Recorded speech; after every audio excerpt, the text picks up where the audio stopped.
Hello students, welcome in science class 6. Today we are going to discuss one activity related with the abiotic factors, how help them in growing a plant from seeds. In previous video we have already studied about the habitats, adaptations and living organisms, and different types of organisms live in different types of जो regions. Okay, let us start the activity from page number 82. Recall activity 5 in chapter 1. We made sprouts from moong and चना seeds. याद करने की कोशिश कीजिए कि chapter 1 में हमने एक एक्टिविटी परफॉर्म की थी, जो कि एक्टिविटी थी एक्टिविटी 5th, जिसमें हमने क्या किए थे, स्प्राउट्स डेवलप किए थे मूंग और चना के सीड्स से. When the seeds turn into a sprout, it is said to have germinated. जब सीड्स के अंदर स्प्राउट डेवलप होते हैं, जो अंकुर डेवलप होते हैं, तब हम उसको बोलते हैं the seeds said to be germinated, मतलब जर्मिनेशन हो गया. This is the beginning of life of a new plant. और यही जो बिगिनिंग है, उसकी शुरुआत है नए प्लांट को तैयार होने की, ये शुरुआत होती है. कलेक्ट सम ड्राई मूंग सीड्स. आपको क्या करना है, कुछ सूखे मूंग को लेना है. Keep 20 to 30 seeds aside and soak the rest. आपको क्या करना है कि 20 से 30 जो मूंग है, उसके सीड्स हैं, उसको एक बाजू में रखना है और बाकियों को वाटर में सोक करना है. Water for a day. Divide the soak seeds into 4 parts. आपको क्या करना है, जो सोक सीड्स है, थोड़े से मूंग हमने निकाल के रखे, अब बचे हुए जो मूंग है उनको हमने सोक किया, भिगो दिया, तो उनके भी आपको 4 पार्ट्स करने हैं, जो सोक सीड्स है, भिगोए हुए जो दाने होते हैं. Keep 1 part completely submerge in a water for 3-4 days. आपको क्या करना है, एक पार्ट जो है वाटर के अंदर ही 3-4 दिन के लिए वैसे ही डाल के रखना है. Do not disturb the dry seeds and those submerge in water. आपको क्या करना है, बिल्कुल भी जो ड्राई सीड्स रखे थे हमने, उनको भी डिस्टर्ब नहीं करना है, और जो पानी के अंदर सबमर्ज करके पूरे भिगो के रखे, उनको हमें डिस्टर्ब नहीं करना है. Keep 1 part of a soak seed in sunny room and another in a completely dark region like a cupboard that does not allow any light to come in. आपको क्या करना है कि एक पार्ट को, जो सोक सीड्स का एक पार्ट है, वो सनी रूम में, जहाँ पे सनलाइट आती है, ऐसे रूम में रखना है, और दूसरा जो है डार्क रीजन में रखना है, जैसे कि कबर्ड है, जो कबोर्ड है उसके अंदर आपको उसको रखना है, जहाँ पे बिल्कुल भी लाइट नहीं आ रही है. डज नॉट अलाउ, वहाँ पे बिल्कुल भी नहीं आने देना है. Keep the last part in very cold surrounding, से इन अ रेफ्रिजरेटर और विथ आइस अराउंड देम. जो लास्ट का बचा हुआ पार्ट है, उसको आपको क्या करना है, बहुत ज़्यादा कोल्ड रीजन में उसको रखना है. कोल्ड सराउंडिंग कैसे होती है, या तो रेफ्रिजरेटर में रखो, या तो फिर जो बर्फ के टुकड़े हैं उसके आसपास में, उसमें वहाँ पे रखो. Rinse them and replace the water every day. आपको क्या करना है, उसको रिंस करना है, मतलब धोना है, और उसमें का जो पानी है वो रोज बदलते रहना है. What do you notice after a few days? कुछ दिनों के बाद आपको क्या दिखेगा. Do the seeds in all the 5 conditions germinate uniformly? क्या आपको पांचों भी कंडीशंस में हमने जो सीड्स वहाँ पे जर्मिनेशन के लिए रखे हैं, तो सेम कंडीशन में, सेम जो सीड्स हमने रखे हैं अलग अलग कंडीशंस में, तो जर्मिनेट सेम तरीके से होंगे क्या. डू यू फाइंड स्लोअर और no germination in any of this. क्या आपको कहीं पे स्लो जर्मिनेशन दिखा, या फिर बिल्कुल भी कोई जर्मिनेशन, मतलब स्प्राउट डेवलपमेंट नहीं दिखी. हमें दिखता है Do you realize that abiotic factors like air, water, light and heat are important for the growth of plants? क्या आपको ये रियलाइज हुआ है कि जो अबायोटिक फैक्टर्स होते हैं जैसे कि हवा है, पानी है, लाइट है या फिर हीट है, गर्मी है, ये सब इम्पॉर्टेंट होते हैं प्लांट की ग्रोथ के लिए. In fact, abiotic factors are important for all living organism. ऐसे बिल्कुल भी जो भी नॉन लिविंग थिंग्स हैं वो भी लिविंग ऑर्गेनिजम्स की ग्रोथ के लिए बहुत ज़्यादा ज़रूरी होते हैं. We find that organisms exist in very cold as well as very hot climates, isn't it? हमने देखा कि जो ऑर्गेनिजम्स हैं मतलब जो जीव है वो ऐसी जगह भी रहते हैं, एग्जिस्ट करते हैं जहाँ पे बहुत ज़्यादा ठंड है या फिर ऐसी जगह भी जहाँ पे बहुत ज़्यादा गर्म क्लाइमेट है. ऐसा होता है ना. How do they manage to survive? आपको क्या लगता है कि वो फिर वहाँ पे कैसे एडजस्ट करते होंगे, कैसे मैनेज करते होंगे जिंदा रहने के लिए? Adaptation is the method by which organisms get well adjusted to the climate. जो अडाप्टेशन है वही उन्हें हेल्प करता है कि किसी भी कंडीशन के साथ वो वहाँ पे रह सकते हैं. यही मेथड है उनकी वहाँ पे उस कंडीशन में खुद को विस्टैंड रखने की और जीवित रहने के लिए वो एडाप्टेशन करते हैं. Adaptation does not take place in a short time because the abiotic factors of a region also change very slowly. बहुत कम टाइम में एडाप्टेशन नहीं डेवलप होता. जो एडाप्टेशन होता है वो कम टाइम में होता है क्या? तो नहीं. Because the abiotic factors of the region also change very slowly. क्योंकि जो अबायोटिक फैक्टर्स होते हैं वो बहुत कम टाइम, बहुत स्लोली चेंज होते रहते हैं. Those organism which can't adapt to these changes die and only the adapted ones survive.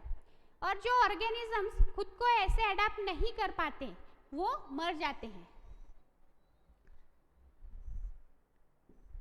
और जो अडेप्ट कर लेते हैं वही वहाँ पे सर्वाइव करते हैं, जीवित रहते हैं. Organisms adapt to different abiotic factors in a different ways. This results in a wide variety of organism in a different habitats. जो ऑर्गेनिजम्स होते हैं वो अलग अलग अबायोटिक फैक्टर्स से अलग अलग तरीके से अडेप्टेशन दिखाते हैं और इसकी वजह से हमें बहुत ज़्यादा वाइड वैरायटी मिलती है ऑर्गेनिजम्स में जो कि डिफरेंट हैबिटेट्स में, डिफरेंट अधिवास में हमें देखने को मिलती हैं. Let us look at some habitats understood the abiotic factors and the adaptations of animal in this habitats. तो देखते हैं हम लोग जो अलग अलग हैबिटेट्स हैं वो अबायोटिक फैक्टर और अडेप्टेशन किस प्रकार करते हैं और उनकी जर्नी हम देखेंगे. Let us start next topic 9.3 a journey through different habitats. एक ऐसा जो प्रवास है जो हम देखेंगे हैबिटेट्स का, अलग अलग हैबिटेट्स में क्या देखने को हमें डिफरेंस मिलता है. सम टेरेस्ट्रियल हैबिटेट्स,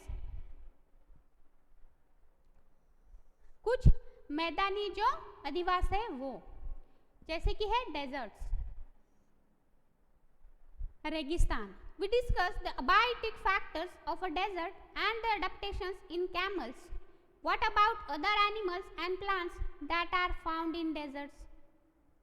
हमने देखा कि जो अबायोटिक फैक्टर है डेजर्ट में, हम इसमें देखेंगे कि अभी जो डेजर्ट के अबायोटिक फैक्टर्स हैं वो एडाप्टेशन कैसे करते हैं और कैमल्स में ये एडाप्टेशन कैसे दिखता है. What about other animal and plants that are found in desert. हमने इसके पहले देखा था कि कैमल का एडाप्टेशन किस प्रकार होता है डेजर्ट में, लेकिन बाकी एनिमल्स का क्या होता होगा, प्लांट्स का क्या होता है डेजर्ट में, ये देखेंगे. Do they have the same kind of adaptation? क्या सब में सेम तरीके का एडाप्टेशन हमें देखने को मिलता है? तो ऐसा तो होता नहीं होगा, अलग अलग एनिमल का अलग अलग एडेप्टेशन होता है। There are desert animal like rats and snakes which do not have long legs that a camel has. अब कुछ एनिमल्स दिखते हैं जैसे स्नेक्स है, रैट्स है, तो इनका जो ये भी हमें डेजर्ट में देखने को मिलते हैं, लेकिन इनके पास तो लेग्स नहीं होते हैं जैसे कि कैमल्स में हमने देखे थे। To stay away from the intense heat during the day, जो उनको दूर रहना होता है, बहुत ज़्यादा जो इंटेंस हीट होती है, बहुत ज़्यादा गर्मी से उनको भी तो दूर रहना होता है। They stay in burrows deep in sand, तो वो क्या करते हैं, वो burrows में मतलब बिलों में छिप जाते हैं और सैंड के अंदर जाके रहते हैं, सैंड के बहुत अंदर, जैसे कि फिगर 9.4 में हम देख सकते हैं। फिगर 9.4 में हम देख सकते हैं कि ये जो डिफरेंस है वो किस प्रकार का है। This animals come out only during the night when it is cooler. ये एनिमल्स सिर्फ रात के टाइम पे ही बाहर आते हैं जब ठंड रहती है। Figure 9.5 shows some typical plants that grow in a desert. How are these adapted to the desert? कुछ जो टिपिकल प्लांट दिए गए हैं, कुछ प्लांट्स हैं जो डेजर्ट में पाए जाते हैं और वो खुद को कैसे अडाप्ट करते हैं, ये हम देखेंगे फिगर 9.5 में। तो फिगर 9.5 में आपको दिखेगा कि ये जो प्लांट्स हैं, कैक्टस के प्लांट्स यहाँ पे दिख रहे हैं हमें, किस तरीके से उन्होंने खुद को डेवलप किया। आपको दिख रहे होंगे कि इन कैक्टस के प्लांट में बिल्कुल भी लीव्स नहीं है, इंस्टेड ऑफ लीव्स उनके अंदर क्या है, थ्रोन्स है ना, जो वही उन्हें विथस्टैंड करने के लिए हेल्प करते हैं। वैसे ही हमने देखा कि फिगर 9.4 में ये जो रैट्स अभी यहाँ पे दिख रहे हैं, ये बरोज में छिप जाते हैं, बिलों में रहते हैं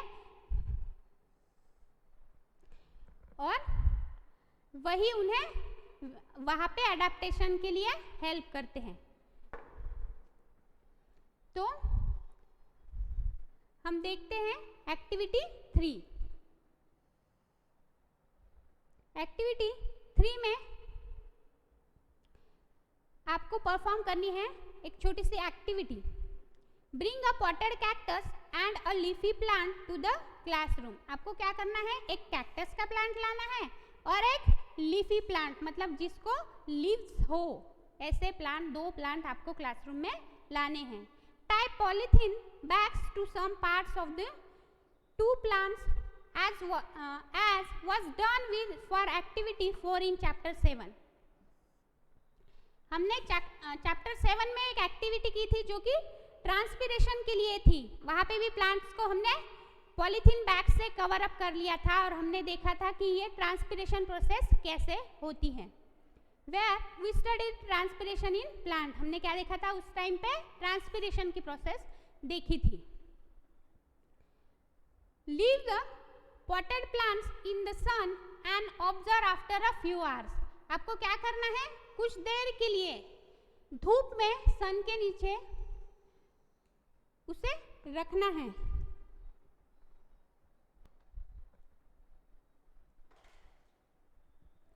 और फिर कुछ घंटों बाद उसे ऑब्जर्व करके हमें उसका रिजल्ट देखना है। व्हाट डू यू सी, क्या आपको दिखता है? Do you notice any difference in the amount of water collected in 2 polythene bags?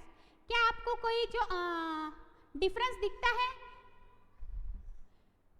जो कि वाटर के अमाउंट के बारे में, मतलब कलेक्टेड वाटर के अमाउंट में जो पॉलीथीन के बैग के अंदर पानी कलेक्ट होगा उसमें डिफरेंस दिखेगा? तो यस, हमें वहाँ पे डिफरेंस दिखेगा। Desert plant lose very little water through transpiration. हमें जो डेजर्ट प्लांट मतलब कैक्टस जो प्लांट है वो बहुत कम पानी वहाँ पे लूज करेगा, छोड़ेगा, और ट्रांसपिरेशन के थ्रू वहाँ से पानी कम दिखेगा हमें। The leaves in the desert plants are either absent, very small or they are in a form of spines. जो डेजर्ट के प्लांट्स होते हैं उनमें बिल्कुल भी लीव्स नहीं होते हैं, उनमें कांटे रहते हैं, तो इंस्टेड ऑफ लीव्स उनके अंदर कांटे रहते हैं। तो या तो ये लीव्स बिल्कुल भी नहीं रहते या तो बहुत छोटे रहते हैं डेजर्ट के, जैसे कैक्टस के हमने देखे। स्पाइन्स के जैसे हमें वो बाहरी की तरफ लीव्स दिखते हैं कांटों की फॉर्म में। This help in reducing loss of water from the leaves through transpiration, और यही उन्हें जो हेल्प करता है रिड्यूस करने के लिए लॉस ऑफ वाटर, कम पानी जो ट्रांसपिरेशन की जो प्रोसेस होती है उनसे। The leaf like structure you see in cactus is in fact its stem। जो फिगर 9.5 में हमने देखा था कि जो कैक्टस होते हैं उसका जो लीफ लाइक स्ट्रक्चर होता है, इनफैक्ट वो क्या होती है, उसकी स्टेम, मतलब उसका तना होता है। Photosynthesis in this plant is usually carried out by the stem. जो फोटोसिंथेसिस की प्रोसेस होती है प्लांट्स के अंदर, हमने देखा था कि जो फोटोसिंथेसिस की प्रोसेस होती है ये प्रोसेस उनके अंदर स्टेम के अंदर ही होती है। The stem is also covered with a thick waxy layer which help to retain water in the tissues of cacti. Cacti मतलब एक जो कैक्टस का प्लांट होता है, उसको जो टिश्यू रहते हैं कैक्टस के। तो हमने देखा कि ये जो स्टेम रहती है कि स्टेम के ऊपर एक वैक्सी लेयर रहती है, थिक वैक्सी लेयर रहती है, जो उन्हें हेल्प करती है वाटर को वापस पाने में, retain water in the tissue of cacti. Most desert plants have roots that go very deep into the soil for absorbing water. बहुत जो अलग अलग प्लांट्स हैं उनके रूट बहुत अंदर रहते हैं और जो कि उन्हें सॉइल को एब्जॉर्ब करने, सॉइल के जो सॉइल में से वाटर एब्जॉर्ब करने के लिए हेल्प करते हैं। Next topic is mountain regions. हमने डेजर्ट का देखा, अभी देखेंगे नेक्स्ट जो है वो है mountain regions. This habitats are normally very cold and windy. इनका जो माउंटेन रीजन्स का जो हैबिटेट है वो जनरली कैसे रहता है, ठंडा, और वहाँ पे हवाएं बहुत ज़्यादा रहती है, विंडी रहता है, तेज हवाएं बहती है वहाँ पे माउंटेन्स में। इन सम एरियाज स्नोफॉल में takes place in winters.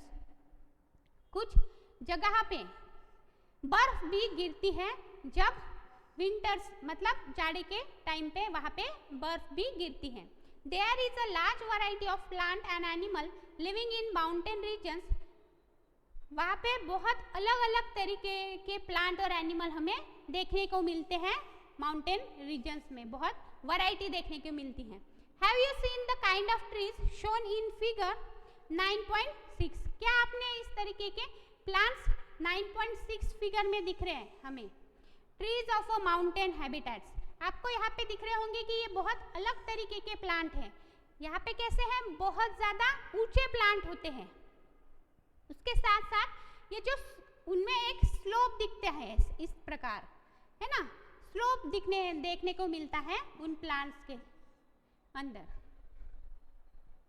If you live in a mountain region or have visited once, you may have seen a large number of such trees, but have you ever noticed such trees naturally growing in other regions?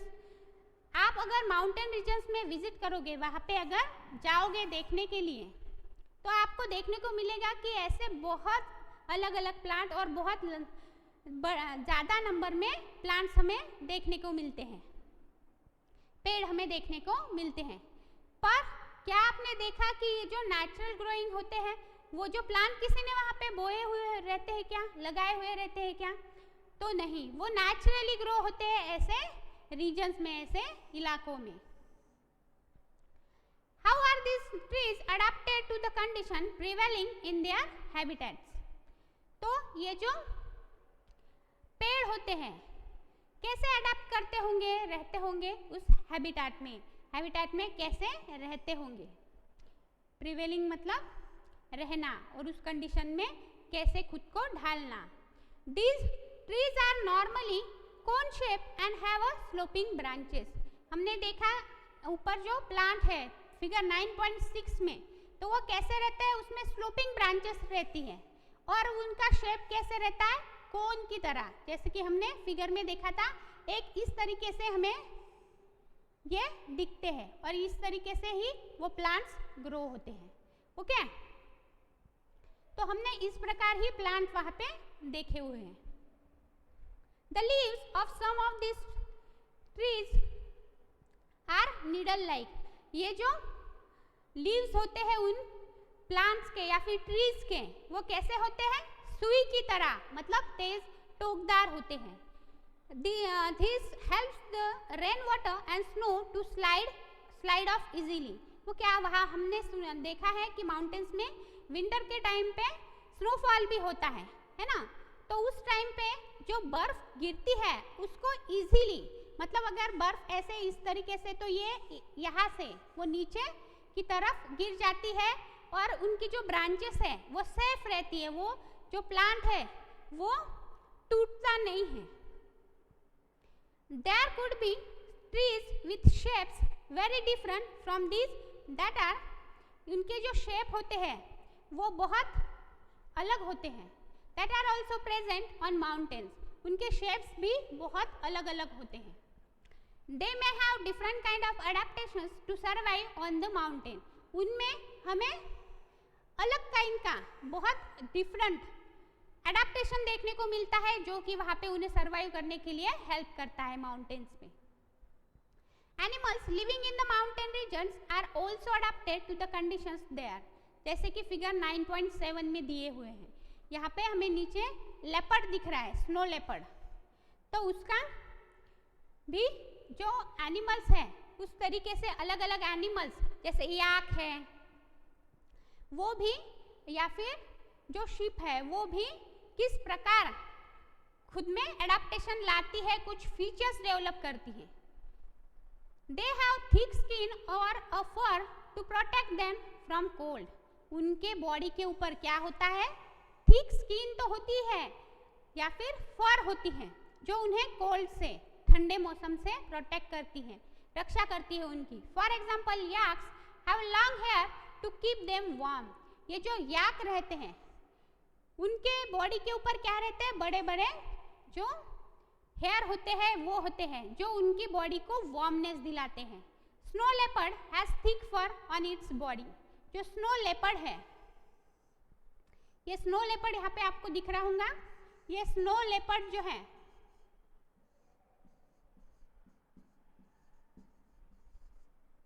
ये snow leopard के body के ऊपर फर दिखती है हमें, तो ये जो फर है ये उन्हें प्रोटेक्ट करती है।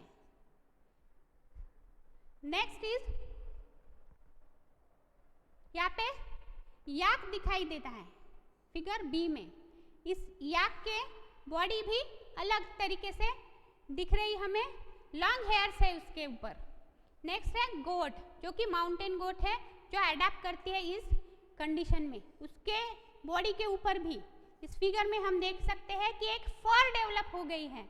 तो इस प्रकार ये जो एनिमल्स हैं वो भी खुद में अडेप्टेशंस लाते हैं, including feet and toes. This protects its feet from the cold when it walks on the snow, जब ये जो एनिमल्स चलते हैं तो क्या होता है, खुद की बॉडी को प्रोटेक्ट करने के लिए उनके फीट भी थोड़े से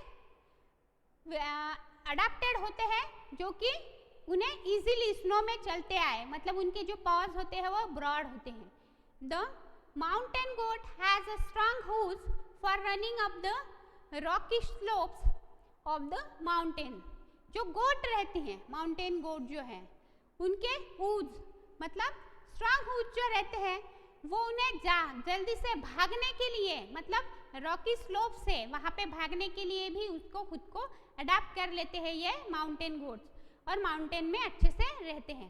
as we go up in the mountainous region the surrounding change and we see different kinds of adaptation at a different heights. जैसे जैसे हम ऊपर की तरफ जाते हैं, माउंटेन्स में ऊपर की तरफ, माउंटेन रीजन में जैसे जैसे ऊपर जाते हैं तो उनका सराउंडिंग है वो चेंज होते रहता है और हमें अलग अलग तरीके से अडाप्टेशन देखने को मिलता है और अलग अलग हाइट पे हमें अलग अलग अडाप्टेशन देखने को मिलता है. Next is grassland. जो ग्रासलैंड है उसमें घास का जो इलाका है जहाँ पे बहुत ज़्यादा घास होती है, ऐसा region. A lion lives in forest or a grassland and is a strong animal that can hunt and kill animals like deer. हमने देखा है कि जो लायन होता है वो क्या करता है, जंगल में तो रहता है या फिर ग्रासलैंड में रहता है और वो डियर की शिकार करता है. It is light brown in color. Look at the picture of the lion and that of a deer. जहाँ पे हमें पिक्चर में दिख रहा है कि लायन की पिक्चर, यहाँ पे फिगर ए में हम लायन की पिक्चर देख सकते हैं और यहाँ पे हमें बी में डियर की पिक्चर दिख रही है. इनका कलर कैसे है, सेम है जैसे कि इस घास का है, जैसे ब्राउन, लाइट ब्राउन कलर के हमें इसका कलर दिखता है.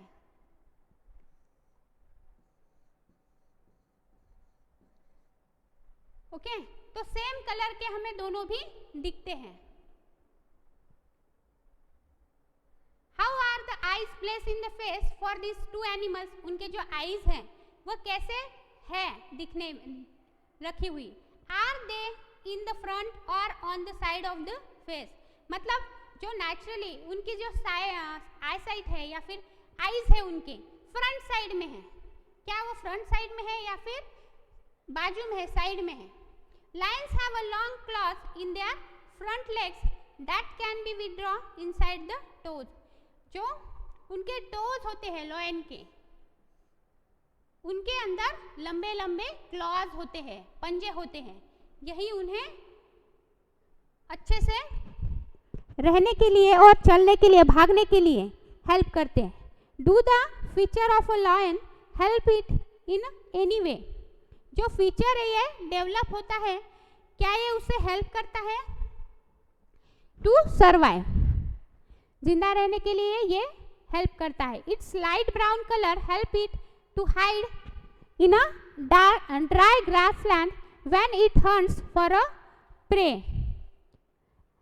प्रे मतलब होता है एनिमल टू ईट, शिकार. जो हम उसका जो कलर है वो लाइट ब्राउन कलर का है जैसे कि हमने अभी देखा. वही उसे ग्रासलैंड में, मतलब जो घास होती है उनमें छुपने के लिए, हाइड करने, खुद को हाइड करने के लिए जब हंटिंग करते हैं तब हेल्प करते हैं. The eyes in the front of the face allow it to have a correct idea about the location of its prey. और उसकी जो आईज होती है फ्रंट साइड में रहती हैं, फ्रंट होती है, सामने की तरफ होती है, जो उसे करेक्ट आइडिया देती है जो प्रे का लोकेशन होता है, ताकि वो इजीली प्रे को कैचअप कर सके और हंटिंग कर सके. A deer is another animal that lives in forest and grassland. जो डियर है, हिरन है, वो भी फॉरेस्ट और ग्रासलैंड में ही रहता है जैसे लायन रहता है. मतलब दोनों का हैबिटेट सेम रहता है. It has a strong teeth for chewing hard plant stems of the forest.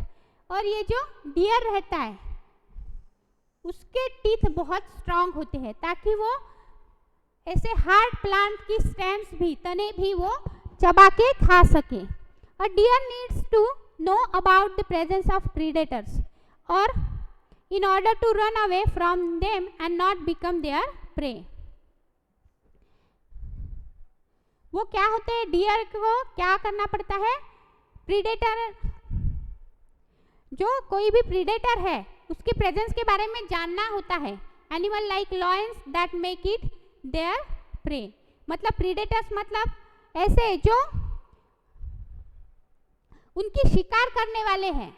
मतलब जैसे अगर डियर की शिकार कौन करता है, लायन करता है, तो जो डियर है वो प्रे है और प्रीडेटर कौन हुआ, लायन. वहाँ पे अगर ऐसा कोई प्रीडेटर है तो डियर को वहां से भागने के लिए इजी जा सके, इसीलिए ब्राउन कलर के उनके स्किन होती है, उनके हेयर्स होते हैं। It has long ears to hear movements of predator, उनके जो कान होते हैं बहुत लंबे होते हैं ताकि वो बहुत छोटी मूवमेंट भी, जो प्रीडेटर की मूवमेंट होती है, छोटी सी मूवमेंट भी वो जान सके। The eye on the side of its head allow it to look in all direction for danger, जो उनकी आंखें होती हैं वो साइड में होती है ताकि उनकी वो हर तरफ ऑल डायरेक्शन में वो देख सके कि कोई डेंजर तो नहीं है, कोई खतरा नहीं है।